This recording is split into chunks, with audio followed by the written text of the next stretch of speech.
are here on Radio Row in Miami, and we are talking to all the big names and the big guys, which we have right now. We've got Lawrence Guy, defensive tackle for the New England Patriots, and we were just discussing, you know what media day is like, not on Radio Row, but actually playing in the Super Bowl.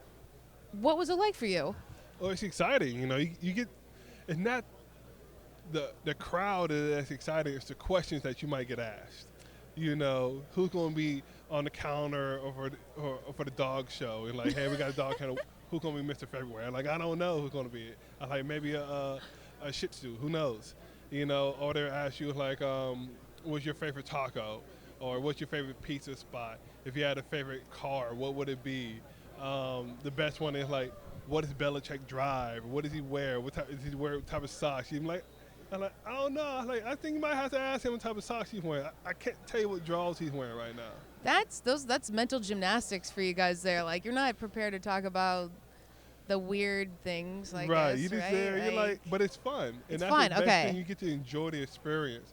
My first time going, I was like, this is a lot of this random questions, you know. Like, I can't answer everything about SpongeBob, but the second year, you just get to enjoy it. You're like, Okay. oh, let me go around and see what questions are going to be asked or who's showing up. It's a fun day because you see so many people get to show up there and ask these questions, and you just get to hear the comments come out your teammates' mouths. You're like, I don't know if we might get in trouble for that, but that was pretty funny. Yeah, I bet. Yeah, so you guys are looking at the media and like the weird things they're doing and saying as much as like we're looking for you guys and stuff, Of right? course, you know, it's like, hey, he's asking these questions. Like, I need to go over there and sit by him and figure out what people are answering. Like I said, the SpongeBob questions I got, when you find out who's saying that, you go look for them for a little bit. You like, do? I okay. wonder, like, okay, what you say? And then you just start hearing your teammates' comments, or you just get behind the camera and you try to get their attention before they get to say something off the wall. It gets pretty funny. Have a little fun with them of course, too. Yeah, that's what you're supposed to do for those. You're supposed to answer the questions that are serious, and you're supposed to enjoy yourself. A lot of people don't get to enjoy yourself during these activities, but it's the best thing to do. Well, that's good. I mean, you got to go twice, Yes. right? So then, so many people don't even get to go once. That's true. Because you go once, you're super buttoned up, right? You're Yeah. like, I don't want to. You're probably, I'm gonna say this as I know, playing a Super Bowl. You're probably playing like trying not to lose in a way, right? Like not as loose. Of course, you like people always say if you're able to go more than once, the first time is so stressful. You don't really take in all the atmosphere. You don't get to enjoy yourself, and that's pretty much what the truth is. You just don't. You got a lot of stuff going on with family. You got a lot of things that, okay, you're coming, I'm getting you a ticket, I'm doing this. Yeah, you got it's the annoying. media. You're like, I can't mess up, I can't do that. But the second time around, you're like, you know what? I'm just going to enjoy what's being asked. I'm going to have fun out here. I'm going to embrace the environment, and you get to celebrate with your teammates. And that's the best thing I tell people, like, hey, celebrate with your teammates. I think the first year we went go-karting when we was in Minnesota. The second year we all just went out to eat. We just enjoyed each other's company because this is the last time for this team. You got the two best teams in the NFL about to play each other, and it's the last time that you're going to be with this person on this team. Just enjoy it because you did all this from training camp to OTA to get to this point. You gotta have fun. If you don't, you're just miserable. Yeah, you're just waiting an opportunity, right? Because it's gonna Yeah. pass you by, and we just keep going on with life. course. And for you guys this year, unfortunately for you, not in a third Super Bowl. It seems as though with the Patriots, though, it's always like, well, of course they'll be back at the big dance. Like, don't ever discount Bill Belichick, Tom Brady, and the defense. Right. You guys were insane this year. What was special about this group? You know, we had a group of people that I think was 95%, 97% of people that showed up to OTA. So we're there to build these relationships that you want to have in your team.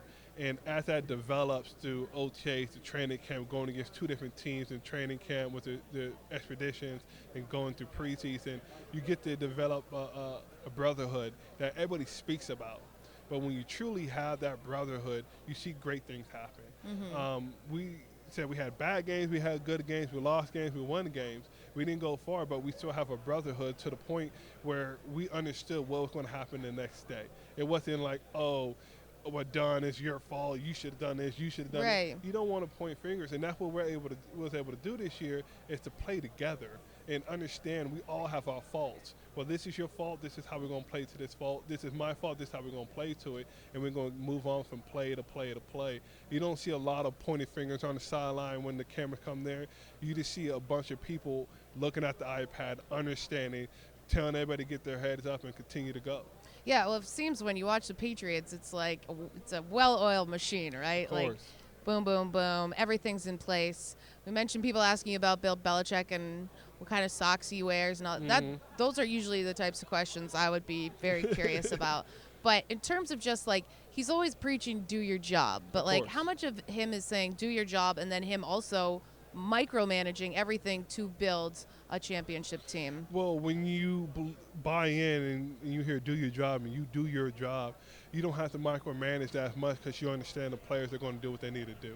He does his job well enough to be like, I'm going to put you guys in good situations to perform at the best quality. I'll make sure you guys are rested, you guys are prepared, and you guys get the treatment that you need to get. And it's do our job to sit there, watch the film, go out there and practice hard, take care of our body, and understand who we're playing against and next to. And he has the faith in us as we have the faith in him to do what we got to do every single week. So that, how would you describe Bill Belichick? Like, what kind of movie character is he like? Movie character. Or like even like a cartoon character, or if you're telling us like we'll never talk with him probably ever. You see, that's a hard one to say because he's a unique man. So you have to leave him in his own category. Like in what way is he unique? Him. You can't compare him to nobody else.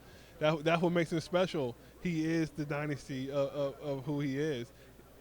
Really good coach, really good person to have next to you. So to compare him to anybody else, you can't. He is in his own category. Yeah, he's like a demigod in a way, right? He's like a Zeus or something. Like, I'll let you say that. Okay, I'll take your yeah, word you're for like, that. I'm not saying anything that can and will be used against me. I saw Bill Belichick at a wedding once, and he scared the living daylights out of me. So I Did you see him smile? No, but I did see him take his shoes off at the dinner table, which I was like, I didn't know that Bill would be into that kind of thing. Oh, anyway, you should. I tell people he gives the best hugs. And people don't understand. I should be like, hey, word on the street is Bill, you give the best hugs. I bring it in. Of course. Like security. Okay, so we're at the Super Bowl, obviously. Kansas City Chiefs, 49ers. Which defense, that's a silly question. Which defense do you personally think has an edge here? I think both teams are equal playing fields. And the reason I say that, because this game is not like any other game. You could come in there having the best defense in the world, but not be able to play on that Sunday. And that's the unique part of it. There's so much lag time in playing in the game, so many TV timeouts. You might have injury timeouts. Then you got halftime, that's 45 minutes. It's just so much time that it's hard to keep your legs fresh, not feeling heavy. And that gives everybody a disadvantage. It's just which team is going to have that ability to overcome the heavy legs, the mental toughness to continue to perform each and every play, because you might be ahead by 2 touchdowns. TV timeout. Okay, now you're going back, and all of a sudden they score a touchdown. Yeah. Or you get an interception, TV timeout on the interception. Those so damn you're TV done. timeouts just ruin it all. You know, all those cool commercials, we don't get to see them. Yeah, you don't get to see them. You have to wait till later. Did you watch the halftime show? I was couldn't. Like a TV? No, you're in the you're in the locker room. Bill's like, you ain't watching Katy Perry right now. All you hear is the fireworks going off, and you're like, hey, what's going on out there? That sounds kind of you're fun. Like, let's go, let's wrap that up. But you get to sit on TV, rewind, like, oh, that's you watch it back, just DVR it. Okay, so I was on This Is Us on one of the Super Bowls. Boom, played it. I was like, oh, look at me! I saw myself on the TV. It's pretty cool. No, that was cool. So you're from Vegas. Vegas is like really developing in terms of a sports gambling culture. You know, the Raiders are going there. The Golden Knights are there. What, like, when you were younger, like to now, how much of a difference have you seen in terms of just like gambling becoming like a worldwide industry? Well, I grew up in Vegas, so I didn't, in my mind, I didn't know casinos and gambling wasn't in every state. Ah. And like it was just this is how I was used to seeing it. You used to go to the gas station, you see machines, all that. So I wasn't ever used to it. When I go now, so when I go to Texas, like games now illegal, it's illegal. I'm like, that's You're like, really what? happens still. But right? I do it here in Vegas. But yeah. Understanding that Vegas has the opportunity to get a NHL team, the Golden Knights, it was a big economy boost, and it was a big advantage for the morale of the city. That happened right when the shooting happened, Right, and yeah. it brought the city together through that team. And you just saw how the energy just came going, and everybody just came out and supported the team. Got WNBA team coming, and now we just got the Raiders, and I know the community is going to enjoy having that extra thing of entertainment there. You know, Right. it's not all about the casinos that everybody keeps thinking about, going to the Strip, doing all that. They made it real homey now when you go there. Like downtown's a real friendly place for your family, where you can see Fremont Experience. We got the light show going. Yeah, you got a it's little a great park. spot. You could do it, and bringing these teams in, it's helping out the economy in the city, and it's bringing more jobs to everybody in Vegas. They get out the casinos, they go somewhere else, they have another avenue. That's great. And my mom says she wants to spend Christmas in Vegas next year, so She'll have that a will be. blast. We'll have a blast. We'll have a You have a great blast. blast. Okay, we're about to have another blast here on the show. We know on the field that you guys sometimes do a little trash talking, you know, little fun quips here and there. I'm going to ask you a couple different words. Okay. We're going to put them in like a phrase, like a chirp or a trash talking, and then you're going to read it to camera, okay? So let's see how this goes. Tell me an animal. A tiger. Tiger, okay. A place kids go. Geez, what is it? It's in my head. What's the little mouse dude? Chuck E. Cheese. Chuck E. Cheese, perfect. And something small. A mouse. A mouse. Boom.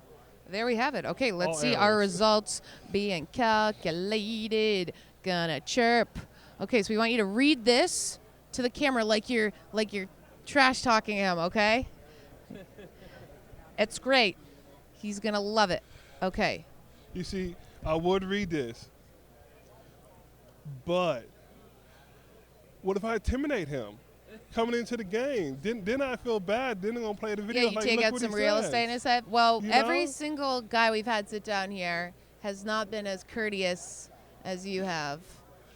You're like, hey, why don't we get why had to be a quarterback? Why couldn't it be like a wide receiver? He could hit me with the ball one day. I play him every year. Are you actually worried this chirp might hurt It your might. career? It might hurt mine because he might attack me when I play him again.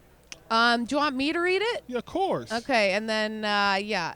And I'm on like, yeah. Well, I'm not scared of getting under Patrick Mahomes' skin over here. Maybe I should play on defense. Maybe. Okay. Hey, Patrick Mahomes, you look like a hairless baby tiger. You don't belong in the NFL. You should be under adult supervision at Chuck E. Cheese. Grow up, you little mouse. It's a hit. It's a hit. Man, he would love that chirp. Wow, I haven't had that kind of reaction ever. Yeah, so I guess it wouldn't intimidate him. It might just make him laugh. But that's what happens sometimes in trash talking. Thank you for being. Wow, you're crying. Okay, Oh, that was funny. that was awesome. Thank you so much, Lawrence, for joining us here Thanks for today. having me. It's great to see you on the other side of the Super Bowl. We're gonna have a whole lot more fun on Call It a Night when we return. So stay tuned. Hey everyone, JSB here. Make sure to like, comment, and subscribe to Fubo Sports on YouTube, or else I guess you could watch puppy videos. That sounds good.